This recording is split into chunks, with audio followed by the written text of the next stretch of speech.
So we need to get the message out to the people, and particularly to the public, that the chest pain of a heart attack might be mild, might be moderate, sometimes even absent.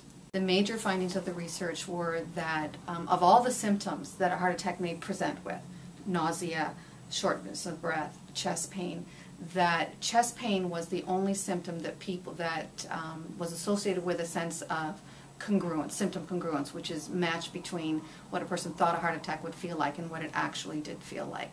The other finding was that the severity of discomfort associated with the symptoms was even more important than whether or not chest pain was there. So if chest pain was there but it was mild, patients were more likely to say that, to think this is not consistent with a heart attack, with what a heart attack would feel like.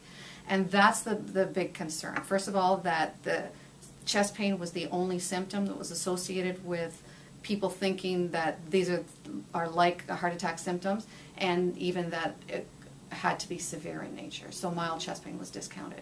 Because again, there's a significant proportion of people who experience heart attacks who don't have severe chest pain, who have mild chest pain, moderate chest pain, or even sometimes they have no chest pain. We measured that sense of congruence on a scale of 0 to 10, 0 thinking these symptoms are not at all like what I think a heart attack would feel like, and 10 meaning it's exactly like what I would feel like.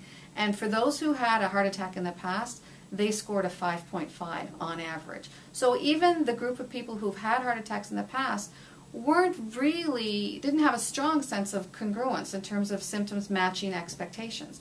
What that tells us probably, we can't say because I didn't collect that data exactly, but what that probably tells us is that the symptoms that they experienced the second or third time around may not have been the same as those of their previous heart attacks.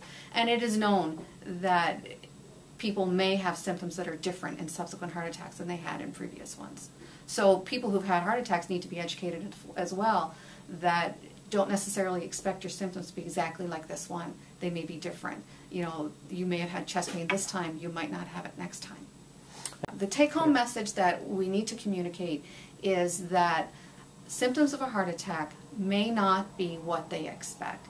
Most people, the literature, previous research has shown that most people expect chest pain to be severe in nature, and that is basically what bore out in this study. But that's not always the case. So people need to realize that sometimes chest pain is absent, sometimes it's mild, and particularly if they have mild or moderate chest pain and it lasting more than 5 minutes, they should seek medical care. And if they have other symptoms, even in the absence of chest pain, such as shortness of breath, severe fatigue, pain in the arms or in the jaw, again, that don't resolve within 5 or so minutes, then they should seek medical help.